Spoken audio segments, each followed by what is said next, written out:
Wat is het succes van Guus Meeuwis? Weet ik veel. Ja, dat vind ik altijd zo'n moeilijke vraag. Nou, dat kan ik je wel vertellen. Wat het succes van Guus, nou, ik heb gisteravond bij de opening heb ik de mogen zien. Ja, ik denk als je praat over Guus, en dan ben ik een buitenstaander, maar gezelligheid, dat straalt hij uit. Het is een gezellige kerel, een gewone vent. En hij heeft fantastisch mooie nummers. En dat merk ik keer terug. Ik bedoel, er staan mensen van 3 tot aan 80 en iedereen zingt mee.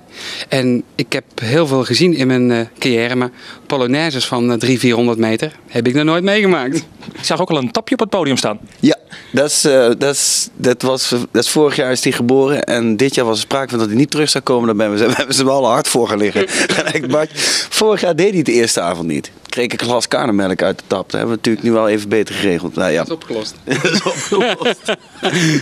Helaas er weinig tijd om ervan te genieten. Maar. En dan vanavond ook nog een Chinese buffet erbij. Nou, ik heb geen Chinees gezien hier. Maar ik heb een Hollandse kraam met kaas gezien. Dus daar gaan we zo even wat schade aan richten.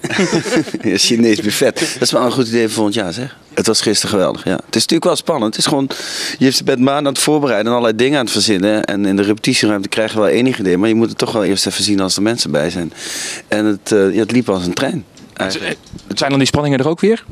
Jawel, want er zitten wel een paar van die overgangetjes in die de mensen niet door hebben, maar een klik op de oortje en dat soort dingen. Dan moet je altijd even opletten en scherp zijn. En je moet op sommige dingen letten. En het ging echt als een speer. Op een gegeven moment keek ik op de setlijst, we zijn er al bijna, maar ik had het gevoel dat we net begonnen waren of zo. Het was echt als een speer aan zijn droom ging het zo voorbij. Ja.